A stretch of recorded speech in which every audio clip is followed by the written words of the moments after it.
景をバックに清水のおじい様が歌ってみようと思います。橋幸夫さんの白い制服。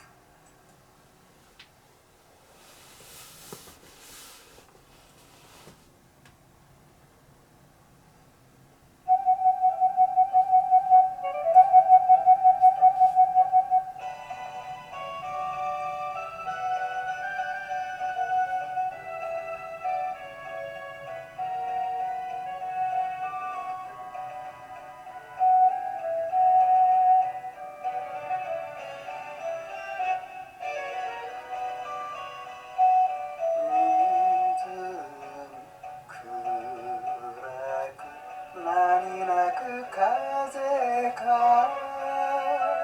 さよなら僕の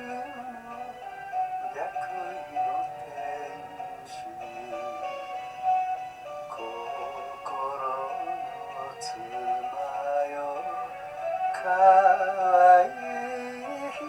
よ言うに言えない切ない悲しい月さえ遠いいつまでも忘れないでねと君は言った。忘れないよ、忘れるもんか。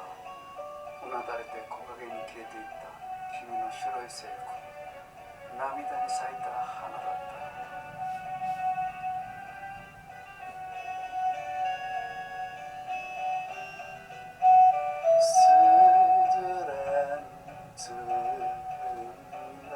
岸辺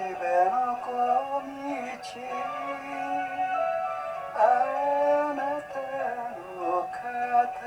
に沈んだ夕日この白樺にもたれた人よ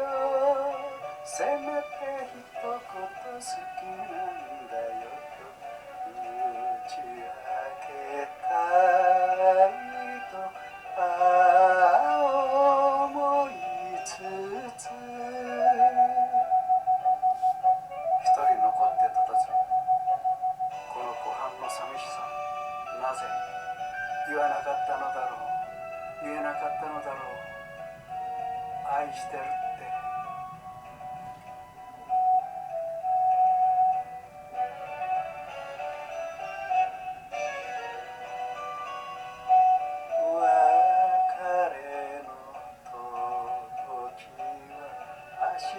と知れば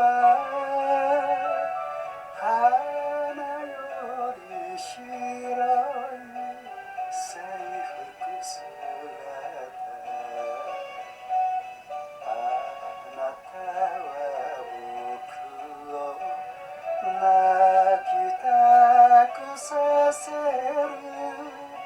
待っていてくれ帰ってくる月より遠く消えずに遅れ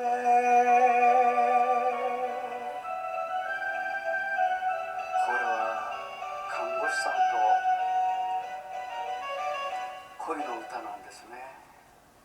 おじい様にはちょっとふさわしくありませんでした。ごめんなさい。